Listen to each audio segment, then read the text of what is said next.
Imagine waking up in the middle of the night in your small wooden house to the smell of smoke. You step outside and see the sky glowing red. A fire, huge and unstoppable, is crawling from roof to roof, swallowing homes, shops, and even churches.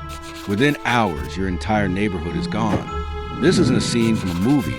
It's London, September 1666. The Great Fire of London destroyed nearly 80% of the city, but from the ashes, it gave birth to the modern London we know today. Today, we're diving into one of history's most dramatic disasters, how it started, what really happened, and how this tragedy reshaped an entire nation. To understand why the fire was so devastating, you need to picture London in the 1660s. Streets were narrow and crooked, more like a maze in a city. Houses were mostly wooden and covered in pitch, a tar-like substance that's basically fire fuel.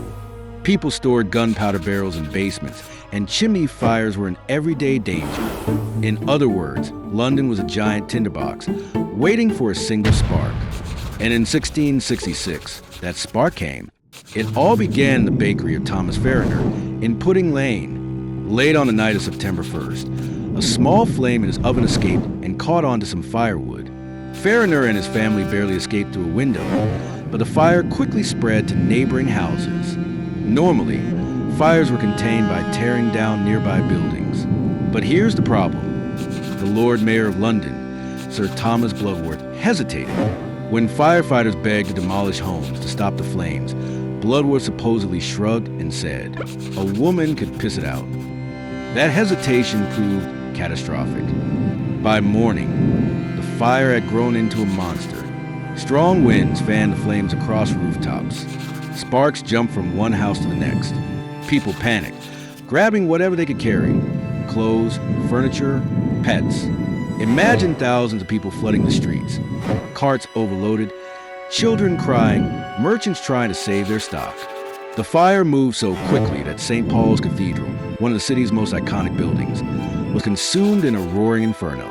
Eyewitnesses said the lead roof melted and ran down the streets like rivers of fire. As the city burned, rumors spread. Many Londoners believed the fire wasn't an accident. It was an act of war. Remember, this was the 1660s, and England was at war with both France and the Dutch Republic. People accused foreigners, Catholics, and anyone who looked suspicious. One unlucky man, Robert Hubert, a French watchmaker, falsely confessed to starting the fire. He was executed, even though he wasn't even in London when the fire began. History now considers him a scapegoat. For 4 days, the fire raged. Finally, on September 6th, it was brought under control. The destruction was staggering. 200 houses destroyed, 87 churches burned, over 100,000 people homeless. Amazingly, official records say only 6 people died, but historians believe the real death toll was much higher. Many deaths went unrecorded, especially among the poor. At first, Londoners were devastated, but the fire, as terrible as it was, became an opportunity. King Charles II declared that the city must be rebuilt quickly and better than before. Wooden houses were banned. New buildings had to be made of brick and stone.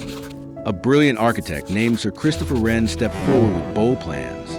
His masterpiece was the new St. Paul's Cathedral, which still stand today as a symbol of resilience. The fire also pushed improvements in urban planning, firefighting systems, and even insurance companies, which began to emerge to protect property owners from future disasters. So what can we learn from the Great Fire of London? 1. Complacency is dangerous. The mayor's hesitation in 1666 turned a small fire into a catastrophe. 2. Disasters can create progress. Out of the ashes, London became stronger, safer, and more modern. 3. Fear can cloud judgment. The wrongful execution of Robert Hubert reminds us how easily blame can fall on the innocent.